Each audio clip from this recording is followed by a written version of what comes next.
चलाकर तुम वैसे वन में जा पहुंची। उधर तुम्हारे पिता घर घर तुम्हें खोजने लगे। दूतों द्वारा भी खबर लेने लगे कि कौन सा देवता या किन्नर मेरी पुत्री को हर ले गया, चुरा ले गया। उन्होंने मन ही मन में कहा कि मैं नारद जी के आगे प्रतिज्ञा कर चुका हूँ कि अपनी पुत्री भगवान विष्णु को दूंगा। ऐसा सोचते सोचते हिमवान मूर्छित हो गए। गिरिराज को मूर्छित देखकर सब लोगों हाहाकार करते दौड़ पड़े। तब होश में हुआ तो सब पूछने लगे कि हे गिरिराज, आप अपनी मूर्छा का कारण बताइए। समझ आ रहा है ना? तो हिमवान ने कहा पार्वती जी के पिता ने कि आप लोग मेरे दुख का कारण सुने। न मालूम कौन सी मेरी कन्या को हर ले गया है, चुरा ले गया है। ऐसा नहीं हुआ तो किसी काले सांप ने काट लिया या सिंह खा गए होंगे। हाय हाय, मेरी बेटी कहाँ गई? ऐसी दुष्ट ने मेरी पुत्री को मार डाला। ऐसा कहकर वे वायु के झोंके से कांपते हुए वृक्ष के समान कांपने लगे। इसने बाद हिमवान तुम में वन वन खोजने लगे। तब वन में भी सिंह बालू हिंसक जंतुओं ने बड़ा भयानक हो रहा था। तुम भी अपनी सखियों के साथ उस भयानक वन में चलती चलती एक ऐसे जगह में जा पहुंची जहाँ एक बड़ी नदी बह रही थी। उसके रमणीय तट पर एक बड़ी सी कंदरा थी। तुमने उसे कंदरा में आश्रम बना लिया और मेरी एक बालू का प्रतिमा मूर्ति बनाकर अपनी सखियों के साथ निराहार रहकर मेरी आराधना करने लगी, पूजन करने लगी। जब भाद्रपद का शुक्ल पक्ष उजाला पक्ष आया तो हस्तयुक्त नक्षत्र तृतीया नक्षत्र था प्राप्त हुई। तब तुमने मेरा विधिवत पूजन किया और रात भर जाग कर गीत बात आदि मुझे प्रसन्न करने में बिताया। उस व्रत राज के प्रभाव से मेरा आसन डगमगा उठा, जिससे मैं तत्काल उस आसन पर जा पहुंचा जहां तुम अपनी सखियों के साथ रहती थी। वहां पहुंचकर मैंने तुमसे कहा कि मैं तुम पर प्रसन्न हूँ, बोलो क्या चाहती हो। तुमने कहा कि मेरे देवता, यदि आप मेरे ऊपर प्रसन्न हैं तो मेरे पति बने। तो मैंने कहा तथास्तु कहकर कैलाश पर्वत पर वापस आने से तुमने वह प्रतिमा नदी में प्रवाहित कर दिया और सखियों के साथ उसे महाव्रत का पारण किया। हिमवान भी तब तक उस वन में खोजते हुए आ पहुँचे। चारों दिशाओं में तुम्हारी खोज करते करते वे व्याकुल हो चुके थे, इसलिए तुम्हारे आश्रम के समीप पहुँचते ही गिर पड़े।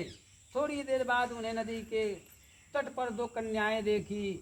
देखते ही उन्होंने तुम्हें छाती लगा लिया और बिलख कर रोने लगे। फिर पूछा पुत्री, तुम सिंह, बाघ आदि जंतुओं से भरे वन में क्या आ पहुँची? पार्वती ने उत्तर दिया कि हे पिताजी, मैंने पहले से ही अपने आप को शिव जी के हाथों में सौंप दिया था। आपने मेरी बात टाल दी, इससे मैं यहाँ चली आई हूँ। हिमवान ने संतावना दिया कि हे पुत्री, मैं तुम्हारी इच्छा के विरुद्ध कुछ नहीं कर सकूँगा। तुम्हें अपने साथ लेकर घर आए और तुम्हारे साथ विवाह कर दिया और मेरे साथ तुम्हारा विवाह कर दिया। इसी से तुमने मेरा अर्ध आसन पाया।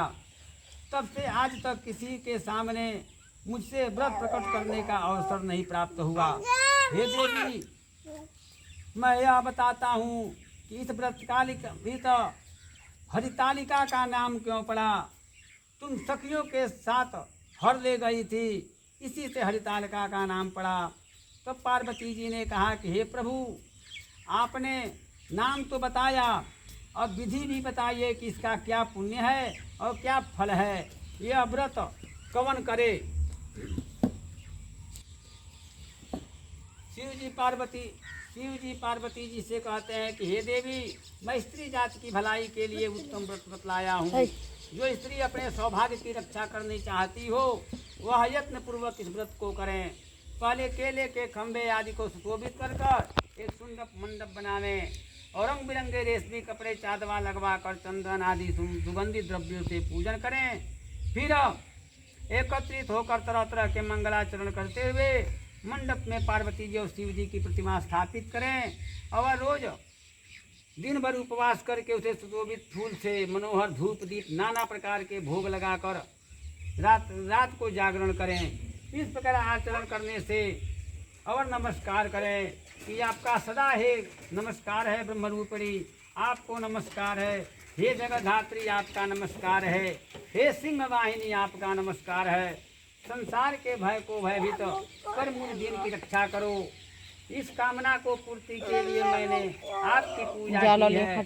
हे पार्वती मेरे राज्य और सौभाग्य ने मुझ पर प्रसन्न हो। इन मंत्रों से पार्वती जी और शिव जी की पूजा करके तदनंतर विधवा कथा सुनकर ब्राह्मण को वस्त्र और सुवर्ण आदि देवें। इस तरह एक चित होकर स्त्री पुरुष दोनों एक साथ पूजन करें। फिर वस्त्र आदि जो कुछ भी हो उसे संकल्पित करके ब्राह्मण को देवें। जो स्त्री इस तरह का पूजन करती है वह सब पापों से छूट जाती है। उसे 7 जन्म तक सुख और सौभाग्य का प्राप्ति होता है।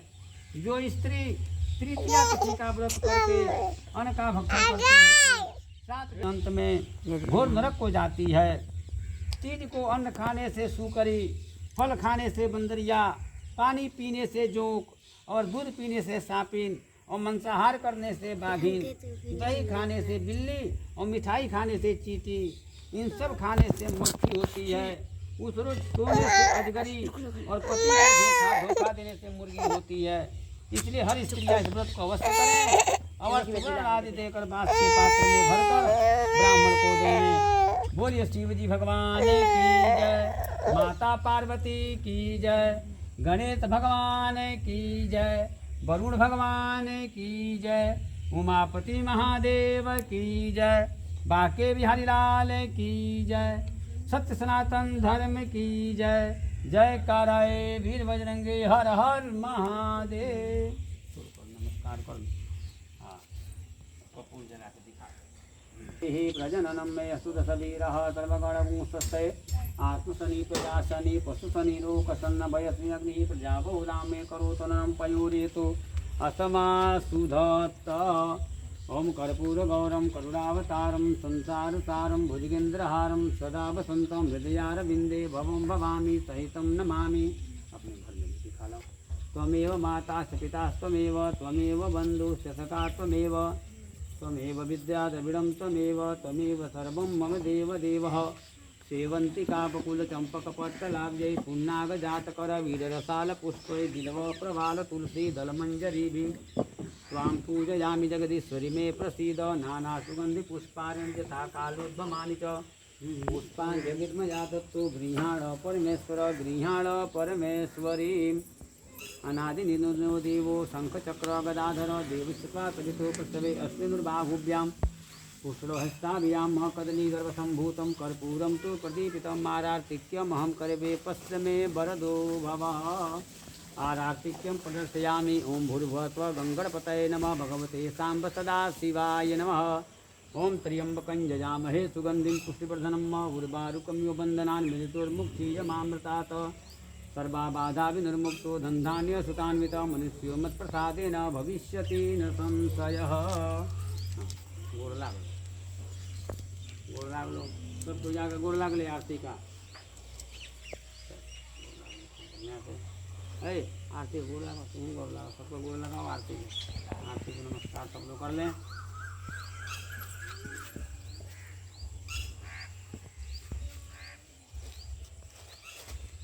गोड़ लागले